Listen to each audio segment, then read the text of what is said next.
he brought in saxophone, trumpet. All this stuff was happening to this track that we saw as this, you know, classic blonde on blonde. It had the organ swells, it had the, you know, great guitar stuff, minimalist, and we saw this thing just kind of slip away. And so he didn't like the clarity. He liked the idea of it being more of a swirl of kind of a mess of sound. And that's what it eventually, the world has heard. So I have a mix somewhere of, you know, the clean version of this thing, which to me is more legible. It's all symptomatic of the confusion. I mean, the reason that Dylan is a songwriter rather than a poet is because the words and the music always worked in conjunction with each other.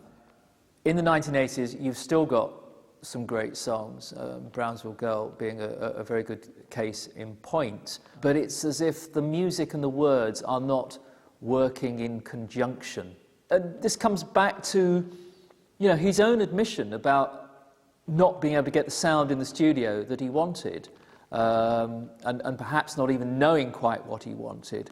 And so you end up with an attitude that is really, to use an old cliche, you know, throwing the kitchen sink at it. So you end up with this sort of bombastic sound with everything thrown at it, from you know, horns to girly choruses.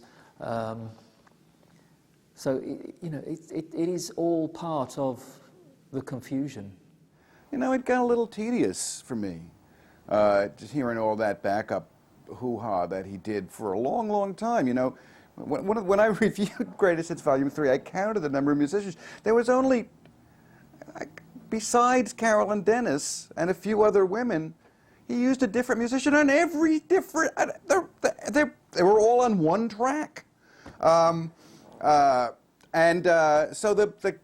what's consistent is that he used a rather conventional female soul chorus throughout this period. And, right, I mean, it's a nice thing, but I mean, it's a funny kind of a linchpin for 20 years of indifferent music. It maybe explains one of the reasons why it is indifferent even at its high points. The female chorus, whom Dylan had dubbed the Queens of Rhythm, had not only become a mainstay of his music, but would also impact upon his private life. Although he had used backing singers on 1970's New Morning, his dependence on their sound to bolster his own vocal performance began proper with 1978's Street Legal, and on almost every album since they had been a dominant presence. Well, I think the problem with the gospel singers is that, first of all, it raises the question, is you know, Dylan's work suitable to having a full-blown gospel choir there in the first place? And the quick answer from my point of view is, well, it depends on the record and the song. The material is getting weaker and weaker and less Dylan by the second. And these songs just can't sustain a gospel chorus, because the point of a gospel chorus, I suppose, is to bring something out of the song.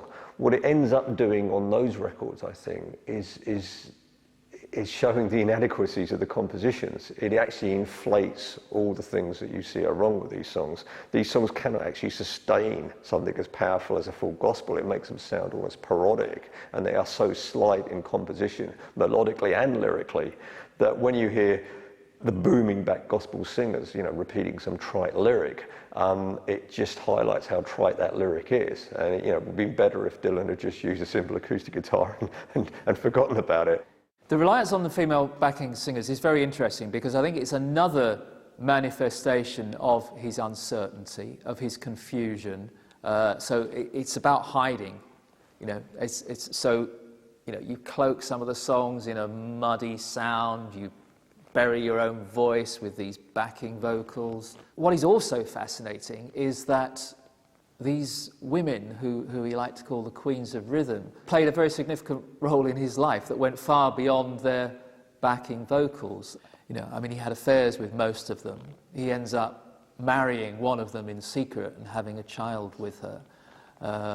It was one of them, of course, Mary Alice Artes, who introduced him to the Vineyard Fellowship and set him on that particular path. So, I mean, they're almost a totem of Dylan in the 80s, these female backing singers. I mean, they're there in every aspect of his life. They're there on the records helping him hide his own voice.